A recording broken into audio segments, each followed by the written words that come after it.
Tectone is suddenly trending after clips started spreading online of him talking openly about selling items from his house in order to help pay for his upcoming wedding, and the conversation immediately spiraled because of how differently people interpreted what he meant. Tectone shares in the following, after fans asked him how's he doing financially. And then just watch TV there. That's what I need to do. Are you financially good still? Yeah, of course. I don't like do anything. Really, I really don't. I don't do anything. I don't really buy anything. In fact, I'm like in the process like of downscaling my entire house. Yeah, I'm like selling as much as I possibly can, just because I want to like get some more financial breathing room after this wedding. This wedding is oh my god, it's a guys. It's a like if you include wedding rings in the price of the wedding, like all encompassing. I'm like 55, 60K into this, which is like, oh. And what's crazy, I'm keeping it small too. I'm keeping this small. So, dude, I don't know how anybody's doing a wedding that's somewhere not in their backyard, but holy. One side of the internet mocked the situation almost immediately. Some viewers questioned how someone making large amounts monthly from YouTube could possibly need to sell belongings for what Tectone himself reportedly described as a small wedding. Those comments quickly turned into memes about overspending, lifestyle inflation, and creators trying to maintain expensive online images. Some users began throwing out completely unverified personal accusations and speculation about his health or lifestyle. Those comments spread attention quickly, but many others criticized them for crossing the line from discussing finances into outright personal attacks without evidence. ExtraEmily officially returned to streaming after stepping away for nearly a month to focus on her mental health, and a lot of her community saw the stream as a fresh reset after weeks of concern about burnout, stress, and the pressure that comes with constantly being live online. But within the first few minutes of the stream, the atmosphere suddenly shifted when viewers began noticing something strange happening with the viewership numbers and chat activity. ExtraEmily responds. Hi, chat! Oh my god, we're back. Hello, everyone. Thank you for coming to the return stream. I have been gone for 3 weeks. Okay, also, by the way, someone is botting me, okay? So some person is botting me right now. So we definitely do not have 40K. I don't know who's doing it, so that's annoying. But anyway, I'll talk about what I did during my break and everything. So, yes, I don't know who the heck is doing that.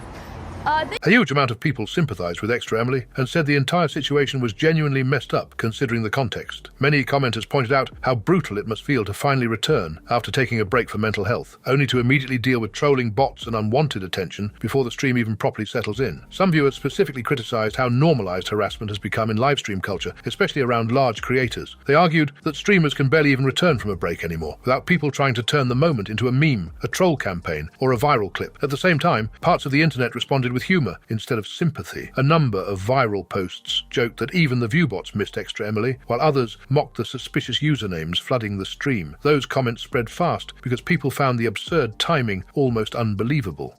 In recent news, another huge discussion erupted across the streaming community after Asmongold opened up in detail about what his childhood and home life were actually like growing up. The conversation started after criticism surrounding Asmongold's living conditions and lifestyle began circulating online again. During the stream, he explained that he grew up in poverty and described living in a house that was falling apart while his mum struggled financially, sharing in the following. Didn't have cockroaches and rats infesting his house. And yes, he might have cleaned it, but to get to the state that he might have cleaned it. Okay. Was in, he has to be so mentally ill. You're right. I grew up in a house where my mom never really had a job, and we grew up in poverty. And my dad helped me out a bit, and he made sure that the lights stayed on, but that was about it. The reality is that there were massive holes in the house, and my mom wouldn't allow anybody to come out and fix the house because it would be condemned. So it was just bad spawn RNG, really. It was bad spawn RNG.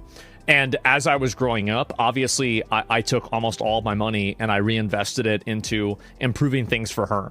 That was really the other big reason why I started my YouTube channel, is because of her being sick. It's because I couldn't get a traditional job because I had to take care of her all the time. And as soon as I started making enough money, I immediately started investing it into the house and into improving her living situation.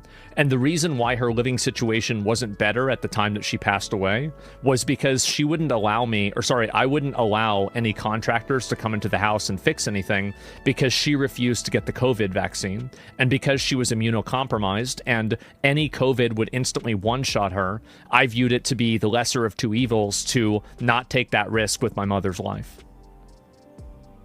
And that's the reason why I did it. It's actually very simple. I don't take pride living in garbage or not. It's simply something that I don't care about. So it's just like every decision that I've made was not like, again, and also like I'm sure I've made mistakes in my life or something like that, but that's the actual truth of what it was. I feel sorry for the guy. I am not jealous of Asmongold. I hope that he can get help. Okay. If that makes sense.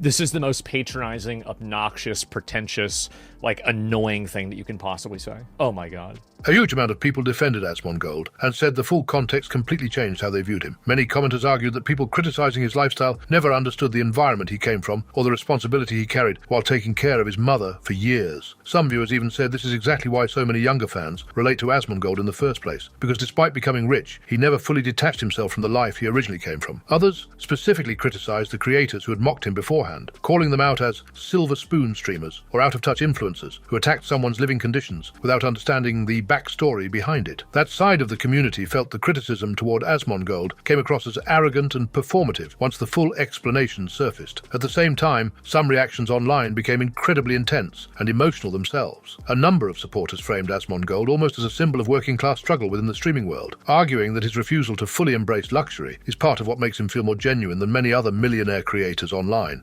But not everyone fully agreed with the overwhelming sympathy either. Some viewers argued that while his upbringing explains a lot emotionally, it still doesn't necessarily justify every aspect of how he currently lives or presents himself publicly. Others felt the internet was once again turning a deeply personal story into tribal streamer discourse, instead of having a normal conversation about trauma, mental health, and long-term caregiving. Another major point people discussed was just how visibly emotional and frustrated Asmongold looked while talking about the topic. Some commenters said you could immediately tell the criticism genuinely bothered him, more than he usually admits publicly, especially because discussions about his house and lifestyle have followed him for years.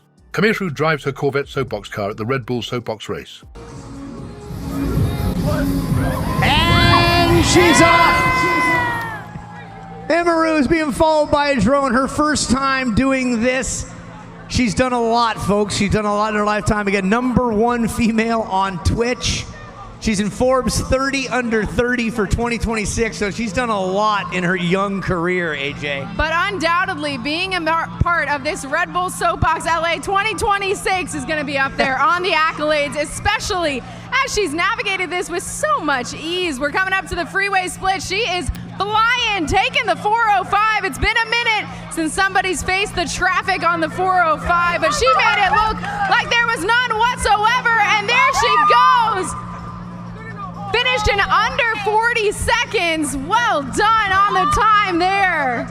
Yeah, she make it across the finish line? I thought the tracks were usually pretty intense, though. That seemed pretty tame compared to other Red Bull soapbox races I've seen. It's still definitely slow, because the only people crashing were those who just straight lost control of their box. But it's probably a little closer to the normal ones as it seems. The initial view on stream, it looked pretty pathetic, but the drone cam replays look faster and more like the videos of other tracks they've done. I suspect a lot of the speed we see in other videos is a lot about the angles and editing. Probably couldn't get permission to do this on a road with enough of a slope. The poor woman whose box obviously had way too much friction couldn't just roll down the hill. Took them forever to get people to help push her to the end. One later on didn't even get to the first bumps. It was too heavy and too much friction to even get going.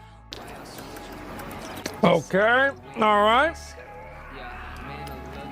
Yeah, okay. Very funny, but no. And you know why. Rest in peace!